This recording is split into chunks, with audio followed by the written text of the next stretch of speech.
Assalamualaikum warahmatullahi wabarakatuh.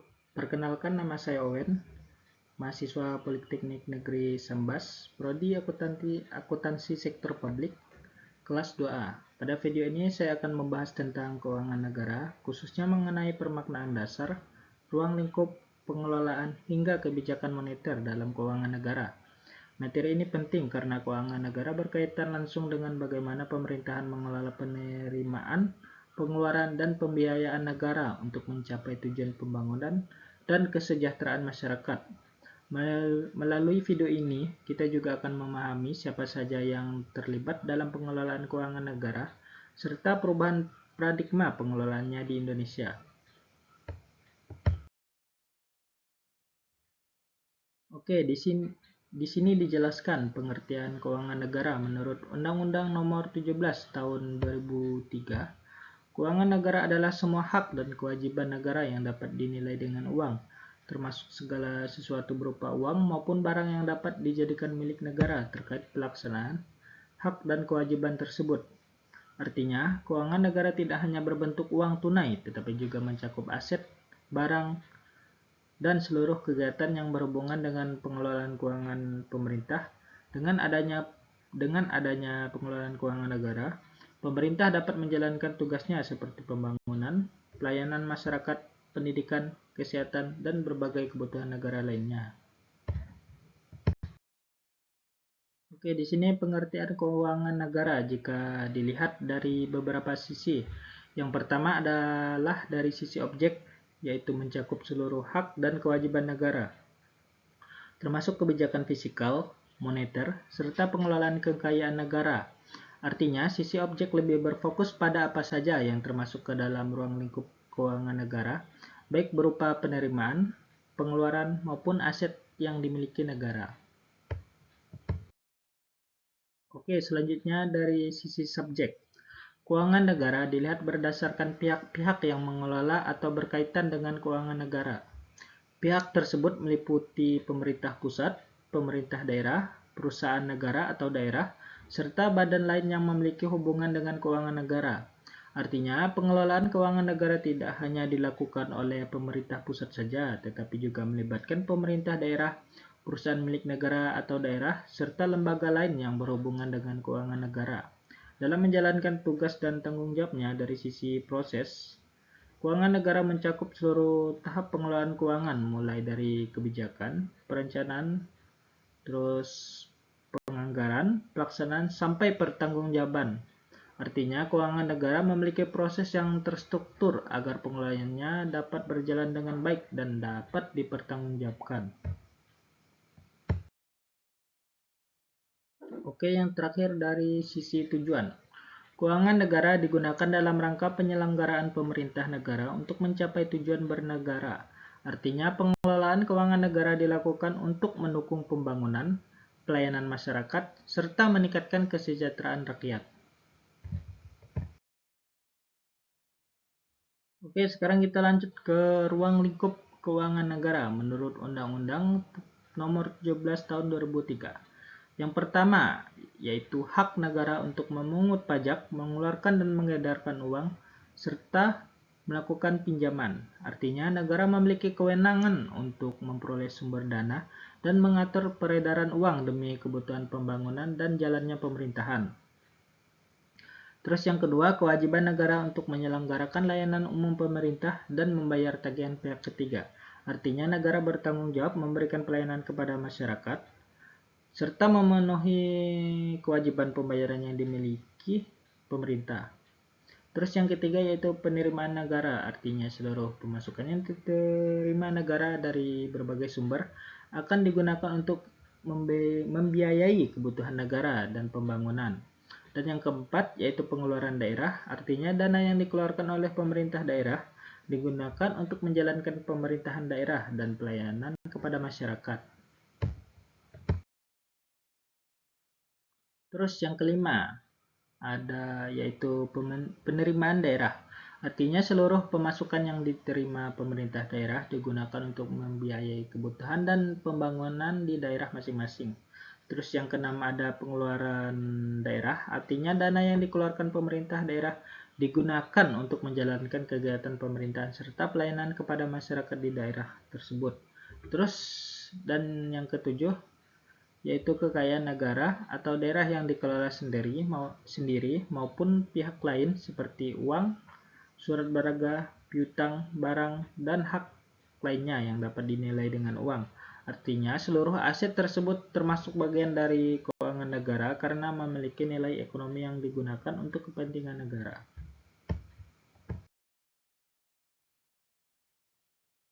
Oke, lanjut yang kedelapan, yaitu kekayaan pihak lain yang dikuasai oleh pemerintah dalam rangka penyelenggaraan tugas pemerintah dan kepentingan umum. Artinya, pemerintah dapat mengelola atau menggunakan kekayaan tertentu demi kepentingan masyarakat dan jalannya pemerintahan. Terus yang terakhir, yang kesembilan, yaitu kekayaan pihak lain yang diperoleh dengan menggunakan fasilitas yang diberikan pemerintah. Artinya, kekayaan tersebut memiliki kaitan dengan negara karena diperoleh melalui bantuan atau fasilitas dari pemerintah.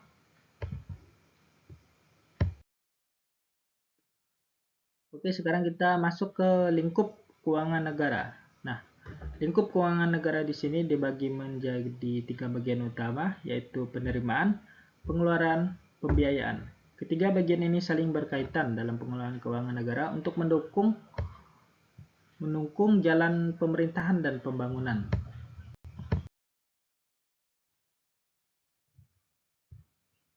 Oke, yang pertama, lingkup keuangan negara di bagian penerimaan.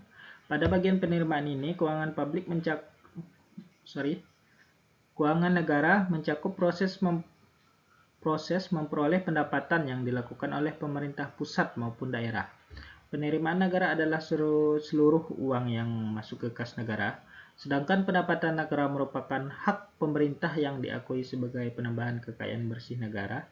Contohnya ialah pendapatan negara antara lain yaitu pajak, bea cukai, PNBP, dan hibah. Semua penerimaan tersebut digunakan untuk membiayai kebutuhan negara dan pembangunan negara.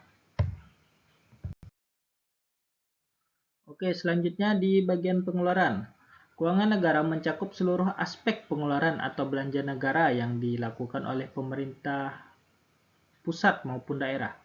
Pengeluaran negara merupakan uang yang keluar dari kas negara, sedangkan belanja negara adalah kewajiban pemerintah yang diakui sebagai pengurangan kekayaan bersih negara. Contoh pengeluaran dan belanja negara antara lain ialah gaji pegawai, pembangunan jalan dan jembatan, serta bantuan sosial, serta pembangunan sekolah dan rumah sakit.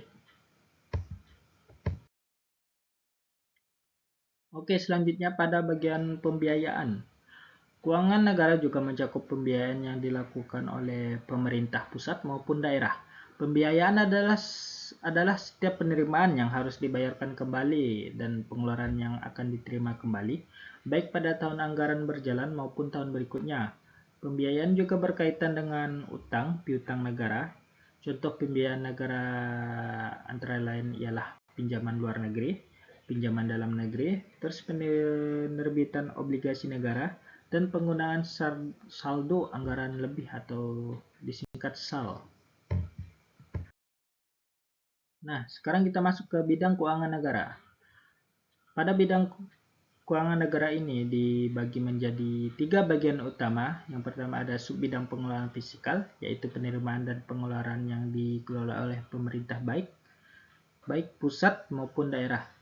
Terus ada subbidang pengelolaan moneter, yaitu kebijakan pemerintah dalam mencetak dan mengedarkan uang dan mengatur suku-suku bunga perbankan dan lain sebagainya. Terus ada subbidang pengelolaan keuangan negara yang disahkan, yaitu aset-aset negara atau uang negara yang disertakan pada badan-badan usaha milik negara. Pembagian ini bertujuan agar pengelolaan keuangan negara dapat berjalan lebih teratur dan sesuai dengan fungsi masing-masing bidangnya.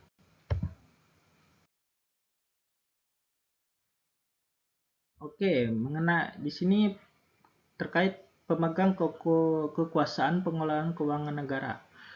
Yang pertama ada presiden memegang kekuasaan tertinggi dalam pengelolaan keuangan negara sebagai kepala pemerintahan. Terus kemudian ada menteri keuangan bertugas membantu presiden dalam mengelola keuangan negara seperti penyusunan anggaran dan pengawasan keuangan.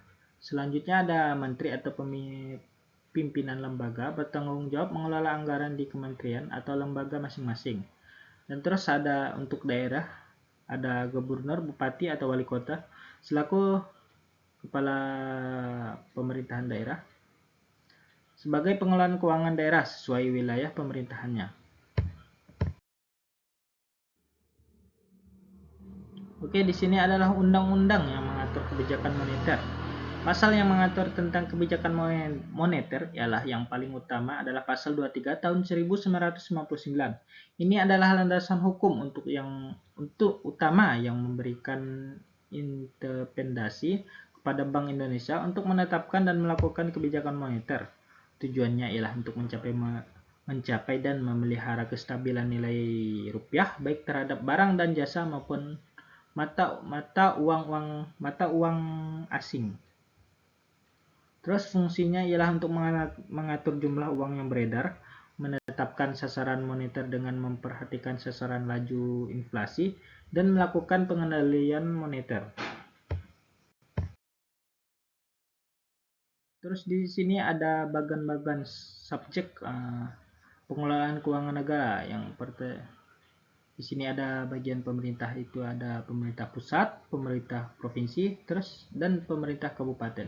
Terus di lembaga pengelolaan kekayaan negara yang dipisahkan ada BUMN, BUMD, keuangan, terus ada BUMN atau BUMD non keuangan.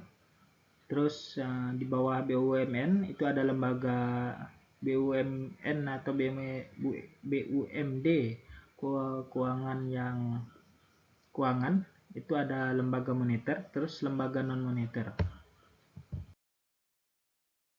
Di sini yang terakhir adalah slide terakhir. Di sini ada paradigma baru. Di sini dijelaskan mengenai perubahan mendasar dalam pengelolaan keuangan negara. Saat ini pengelolaan keuangan negara tidak hanya mencatat tetapi juga mengatur agar lebih efisien dan bermanfaat.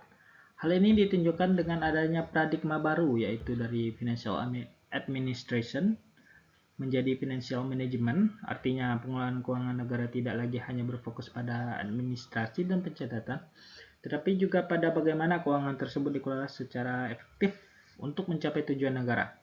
Selain itu terdapat prinsip let the management manage, yaitu memberikan kewenangan kepada pengelolaan untuk menjalankan tugasnya dengan lebih fleksibel. Namun tetap ada checks and balance mechanism atau sistem pengawasan agar pengelolaan keuangan tetap terkendali dan tidak terjadi penyalahgunaan. Oke, demikian penjelasan mengenai keuangan negara yang dapat saya sampaikan. Dari materi ini dapat dipahami bahwa keuangan negara tidak hanya berkaitan dengan penerimaan dan pengeluaran negara, tetapi juga mencakup pengelolaan, pembiayaan, serta pengawasan dalam penyelenggaraan pemerintahan. Semoga materi yang saya sampaikan ini dapat menambah pemahaman mengenai pentingnya pengelolaan keuangan negara yang efektif, efisien, dan bertanggung jawab.